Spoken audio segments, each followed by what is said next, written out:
What's up, y'all? Welcome back. Pitchside with Parker to yet another Arsenal game review. What a day in the Europa League. And really, not a lot of it had to do with Arsenal, which for once, I will take it, man. I am happy to be out of the headlines and watching other teams collapse.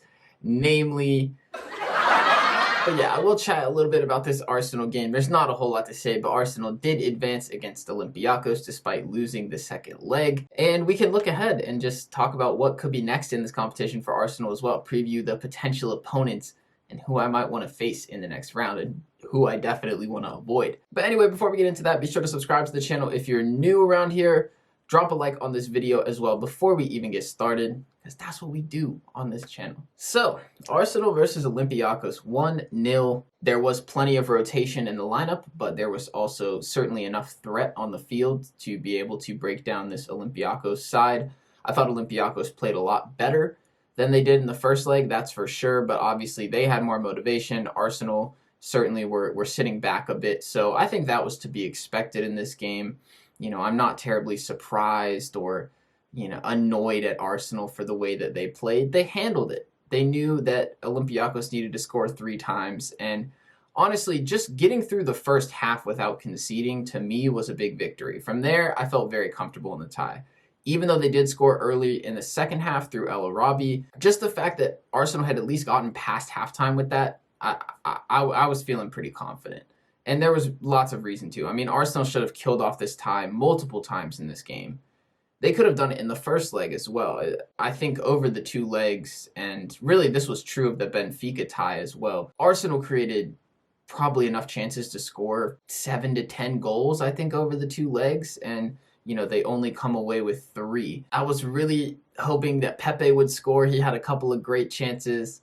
Couple shots that didn't quite come off, and then the best one that he had in the whole game, Smith Rowe actually ended up blocking it before it could go in as he was trying to get out of the way. Very unfortunate. Aubameyang also, I will say, he missed some huge chances in this one, and I know that some people are going to be on Aubameyang's back. It hasn't exactly been a glamorous couple of days for him, although things have been going great for Arsenal with the North London derby win and getting through this tie against Olympiacos. He certainly has not helped in any way in either of those things, getting benched for the North London derby. And if you want to hear my thoughts on that, by the way, and you haven't seen, you could definitely check out the North London derby game review. And also I talked about it in my live stream on Tuesday, which you can rewatch on my channel as well. But I am a little bit concerned about Aubameyang. I feel like if he had just scored those chances in this game, it would have made it easy for us to just kind of forget about everything that happened over the weekend and move on. But he didn't. And now I'm a little bit worried because I'm curious how he will be used against West Ham. I have to be honest, my guess is that Arteta will bench him in that game. I think that will be part of the discipline and that Lacazette will start because also Lacazette has been really good recently. And I think Arteta saw this as a way to kind of relegate Aubameyang's position for today, to play him in this game that didn't mean a whole lot, that Arsenal felt confident they were going to go through. And then it gives him a chance to rest Lacazette and give him those minutes in the Premier League. So either if Aubameyang does not play against West Ham, or if he does end up in the lineup, whether as a sub or as a starter, and then he doesn't do anything again, maybe he misses another chance or 2, that's my worst fear here, because I really don't want a situation where Arsenal are heading into the international break with a story like that on our hands, because we know how the media are. Every time there's an international break, regardless of if something's actually happening or not at the club, there's always headlines that come out and always rumors and always people that try to divide the camp up. Like it's literally happens every single international break. You can just bank on it. So if we go into it with a situation where Aubameyang actually is having issues for serious reasons, you could only imagine what the papers would look like and the media and the press and naturally the fans that follow those types of things and get overly outraged on, Twitter, on YouTube, wherever else. You could see how that would go. And I really hope that doesn't happen for Arsenal. We've had enough drama this season, okay? But man, I just want it to be over with. I hope that it's not a talking point at this time next week.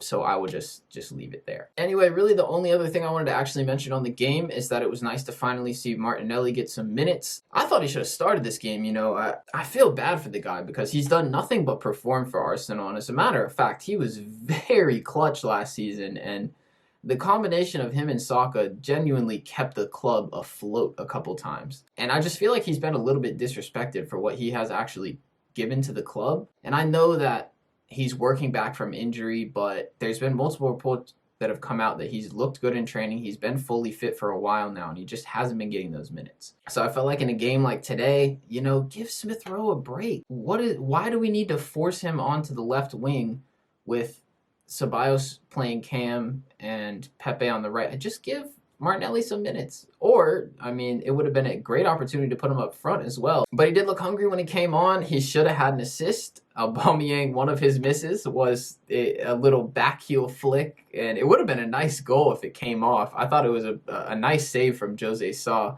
And then Aubameyang had a chance for a bicycle kick on the rebound as well that he sent over the bar. But yeah, Martinelli, he impacted the game immediately, and he just showed all the things that we love about him. The drive, the directness, the willingness to take a player on, the energy. Man, I miss him being a regular in this team. I really do, because he is one of the only players at Arsenal where you know exactly what you're going to get every time he comes on the field. He is going to give you 110%. He's never going to stop running, and he is going to cause serious problems for the other back line. So, yeah, man, I hope that this is the beginning of him coming back and integrating back into the team. I hope that down the line he becomes a player that there's some importance put on him, and I hope that Arteta is putting an arm around him, because I just don't want him to get into a point where he's thinking, man, I'm not getting a lot of playing time here, so-and-so's calling my agent, because I'm sure a lot of big teams around Europe would be more than happy to take him off our hands. So anyway, that is it for the game, and Arsenal are on to the last 8. There's definitely some big clubs still left in, and there's also some minnows, I have to say.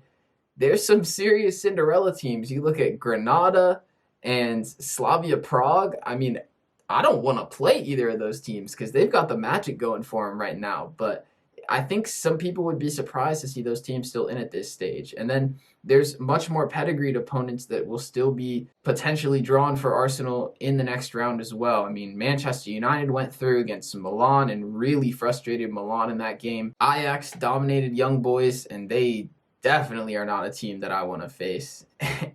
And look, the script writers set us up with a rematch against Olympiacos. I know that in that UEFA boardroom, they're scribbling as hard as they can.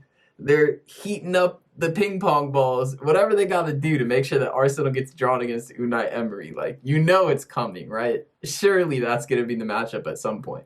But Villareal are still in, so that is a potential matchup.